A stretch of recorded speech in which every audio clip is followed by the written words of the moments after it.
할렐루야. 오늘도 이 자리에 함께 오신 여러분을 진심으로 환영하고 축복합니다. 자, 오늘 우리에게 주신 하나님의 말씀입니다. 우리가 다 같이 한 목소리로 읽도록 하겠습니다. 에스겔 37장 11절부터 14절까지의 말씀입니다. 제가 갖고 있는 구약전서는 1210쪽에 있습니다. 또 내게 이르시되 인자야, 이 뼈들은 이스라엘 온 족속이라. 그들이 이르기를 우리의 뼈들이 말랐고 우리의 소망이 없어졌으니 우리는 다 멸절되었다 하느니라. 그러므로 너는 대언하여 그들에게 이르기를 주 여호와께서 이같이 말씀하시기를 내 백성들아, 내가 너희 무덤을 열고 너희로 거기에서 나오게 하고 이스라엘 땅으로 들어가게 하리라. 내 백성들아, 내가 너희 무덤을 열고 너희로 거기에서 나오게 한즉 너희는 내가 여호와인 줄을 알리라.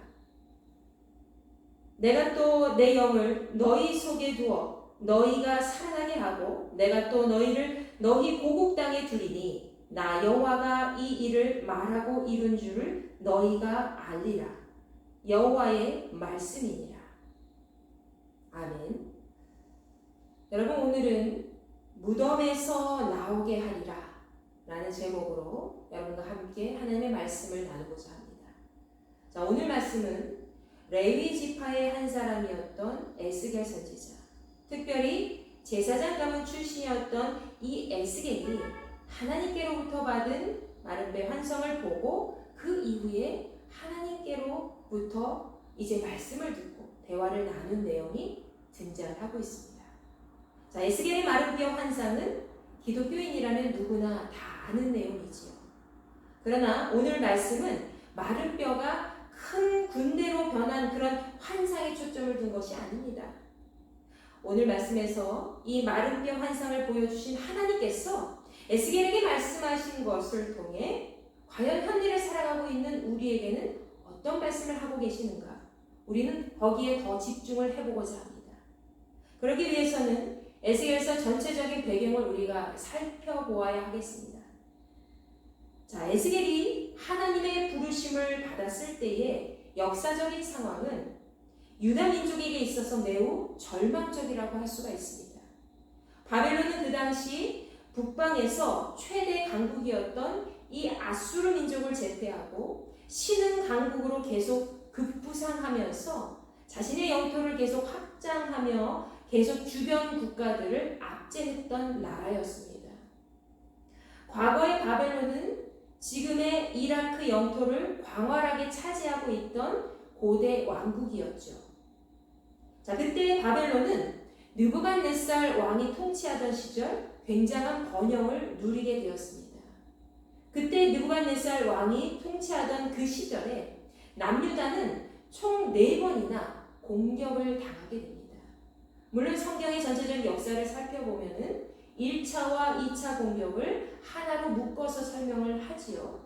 그래서 총 3번 공격당했다고 표현을 하고 있습니다. 자, 바로 이 북왕국 이스라엘과 남왕국 유다의 포로 생활을 이제 우리가 살펴볼 때에 여기서 잘 알 수 있는 것은 이스라엘 백성들은 북쪽과 남쪽 모두 아수르와 바벨론의 큰 세력에 억압되어서 오랜 기간 포로 생활을 했다는 것입니다. 그 당시 이스라엘 땅이 얼마나 비참한 상황이었는지 우리가 이 그림을 통해 더 실감해 볼 수가 있습니다. 여러분, 화면에 나중에 살펴보시면 아시겠지만 19세기 프랑스의 화가 제임스 티소라는 사람이 그린 불타는 예루살렘 성전과 바벨론 군대에 끌려가는 유다 백성들에 대한 이야기를 그린 것입니다.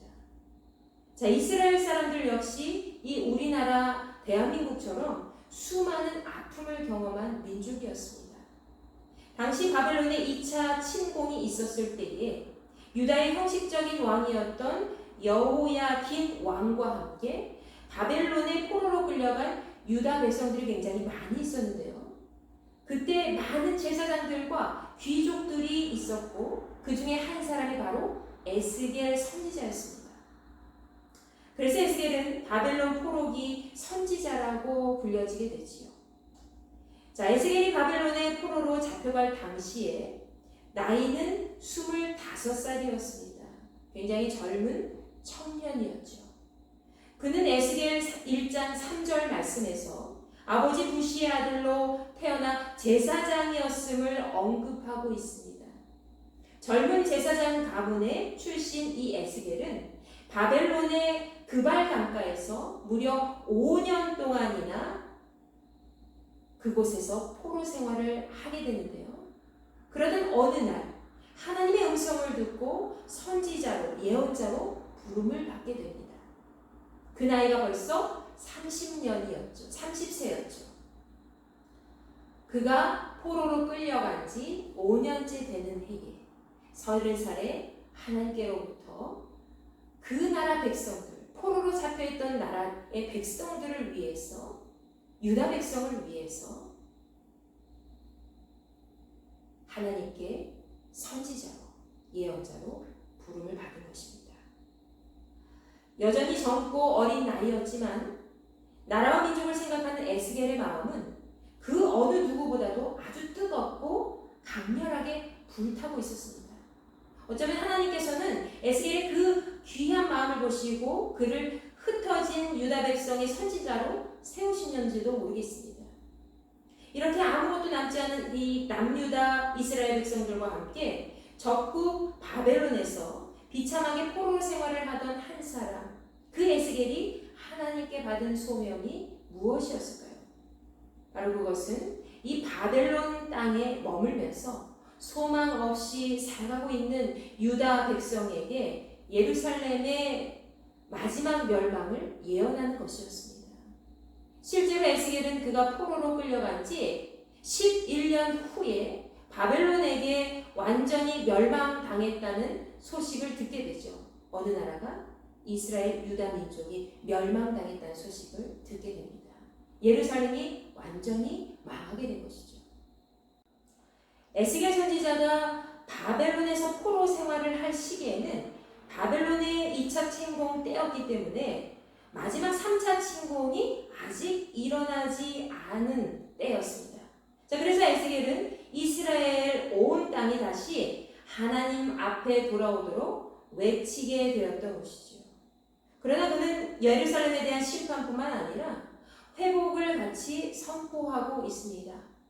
하나님께서 그에게 보여주신 이 마른병 환상은 바로 꿈도 없고 희망도 없는 이 바벨론 포로 생활 속에서 영적으로 침체되어 있었던 이 유다 백성이 다시 그분의 나라를 회복하게 되고 온전하게 돌아오게 될 것이라는 것을 이야기해 주고 있는 것이죠.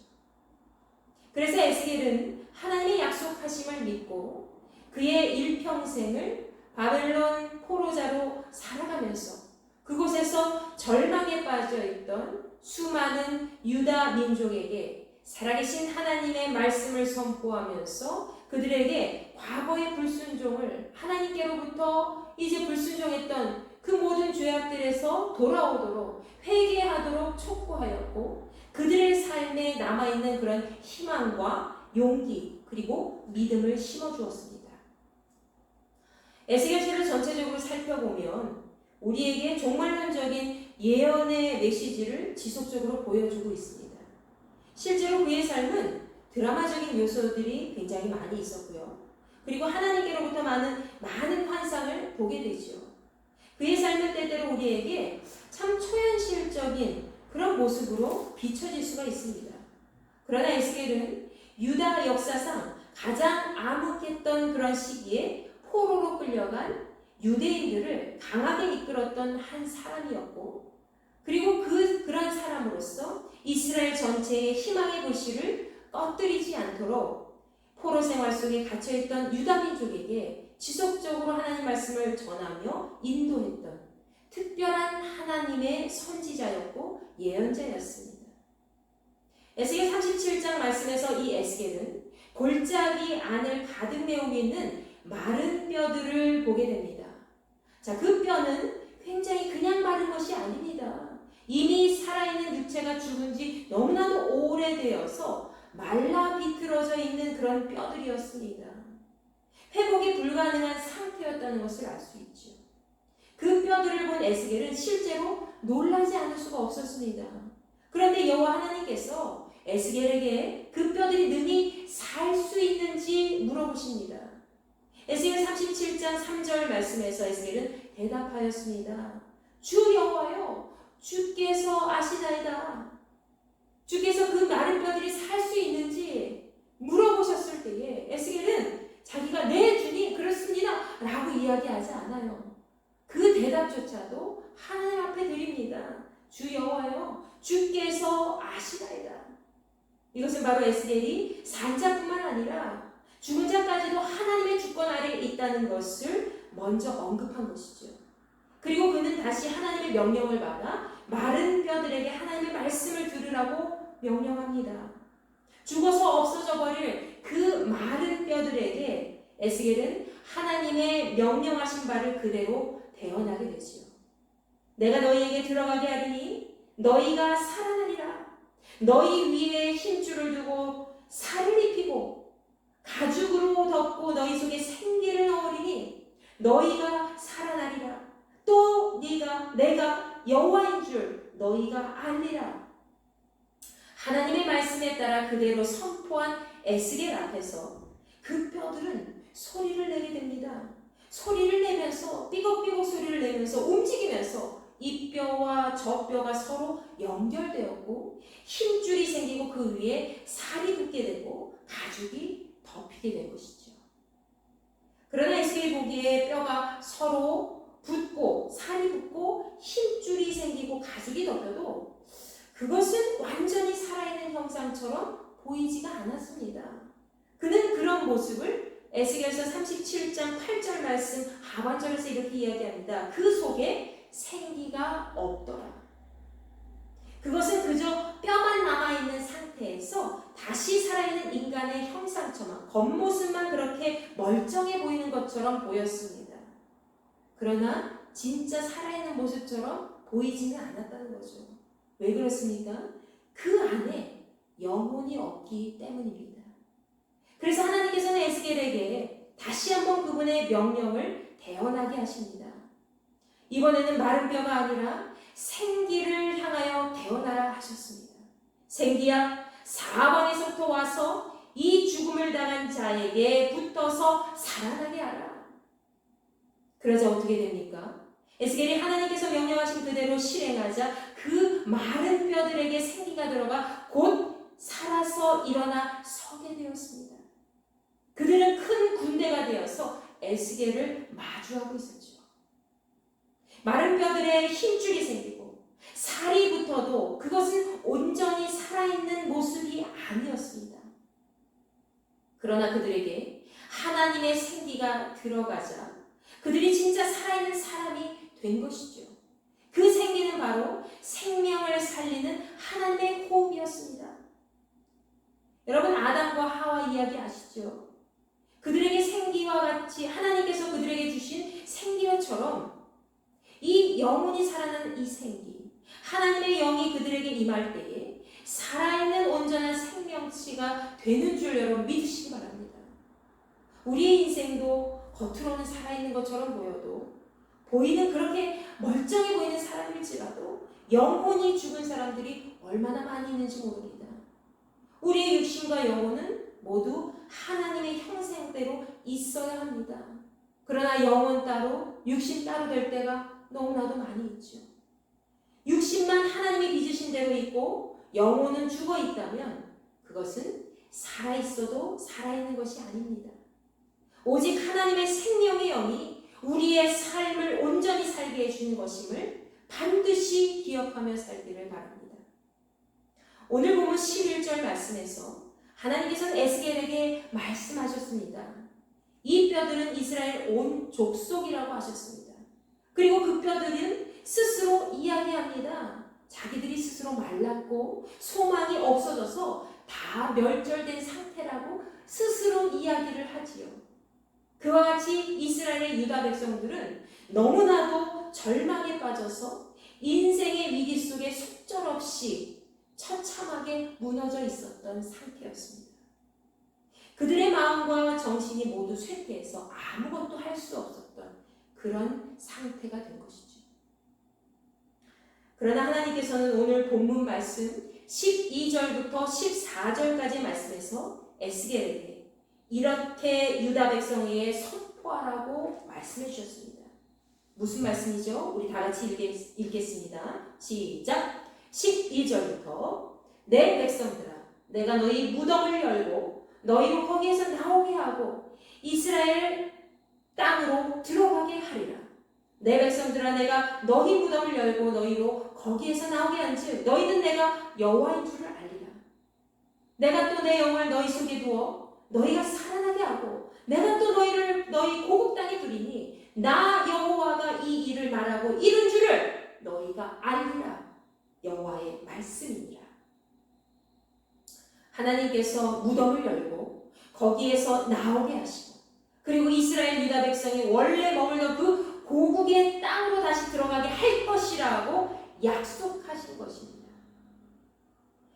바벨론에서 포로 생활을 하던 이 유다 백성들은 스스로 완전히 죽어서 멸망당한 것과 같이 무덤 속에 갇힌 인생이 되었습니다. 그렇지만 하나님께서는 그들을 무덤에서 나오게 하시고 이스라엘 땅으로 들어가게 할 것이라고 하신 것이죠. 이것은 이스라엘의 완전한 회복을 의미합니다. 그리고 하나님께서는 그들에게 하나님의 영을 주셔서 살아나게 할 것이며 그 모든 약속을 여호와 하나님께서 이루신 것임을 알게 될 것이라고 말씀하셨습니다. 하나님께서 유다 백성에게 너희는 내가 여호와인 줄을 알리라. 이 말씀을 에스겔서를 통해서 무려 60회 이상이나 반복하고 계십니다. 그 정도로 하나님께서는 포로로 끌려와서 이방 땅에서 생활하는 이스라엘 유다 백성들이 다시 하나님을 기억하며 그분의 말씀대로 살기를 간절히 원하셨던 것이죠. 실제로 유다 백성들은 수많은 선지자들이 그들의 멸망과 심판에 대해서 이야기했지만 하나님의 말씀을 전혀 듣지 않았습니다. 그분의 말씀대로 살지 않았지요. 결국 그들은 어떻게 됐지요?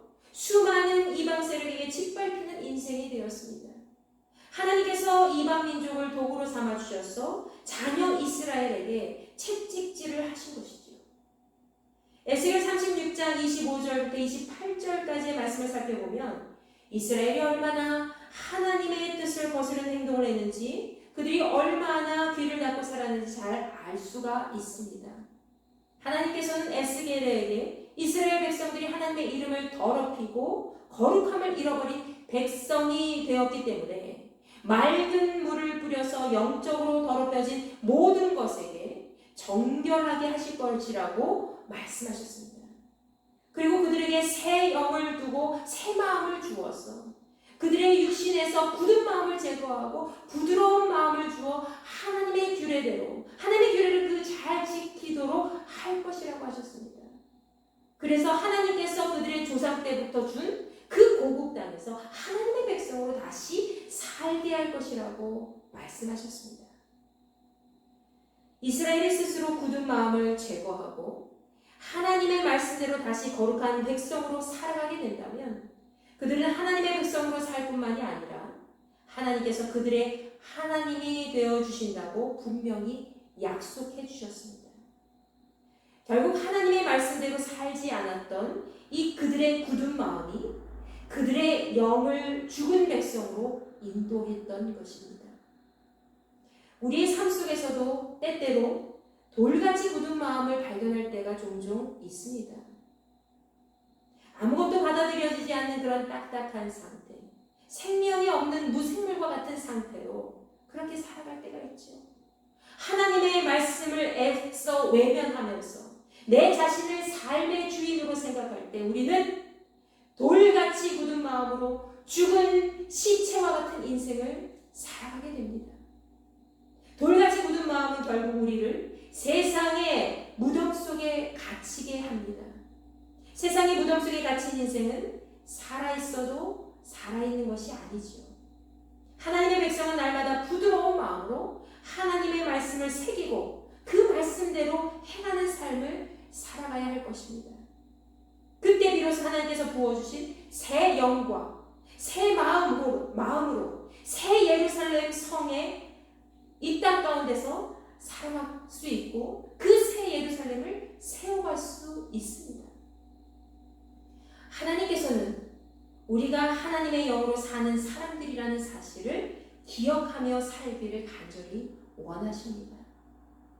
오늘의 말씀에서 죽은 것과 같은 그런 절망적인 상황 속에서 살아간 유다 백성을 바벨론이라는 거대한 무덤 속에서 건져주시고 다시 하나님이 약속하신 이스라엘 땅에서 살도록 인도해 주실 것이라는 약속을 우리에게 들려주셨습니다.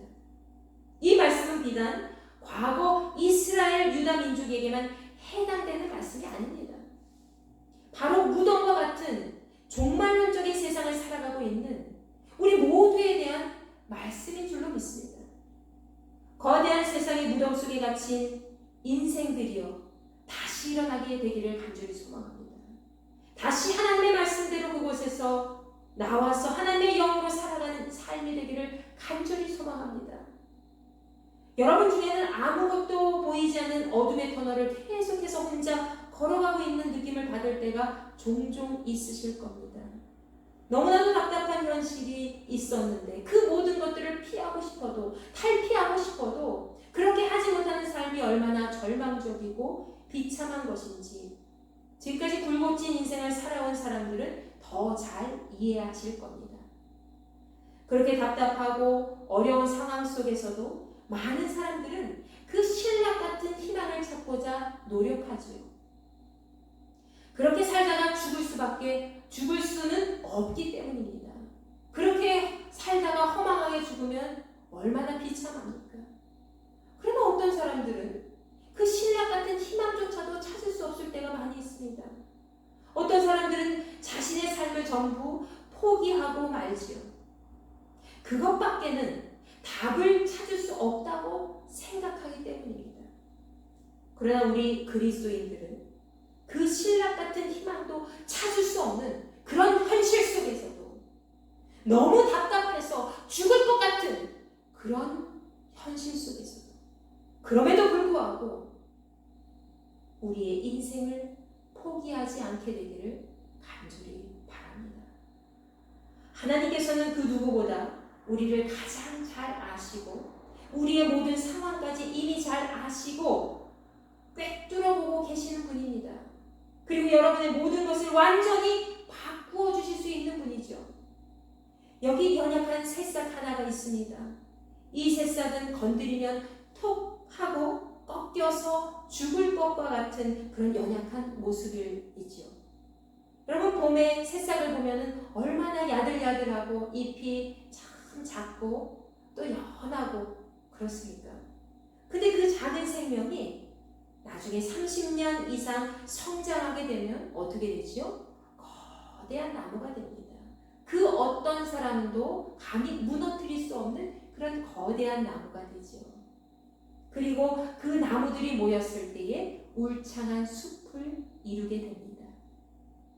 그 여린 새싹이 완전히 큰 나무가 될 때까지 얼마나 거친 비바람이 몰아치고 얼마나 강렬한 햇빛이 이제 내리쬐야 되며 얼마나 다른 생명체들의 공격을 받아야 되는지 여러분 아십니까?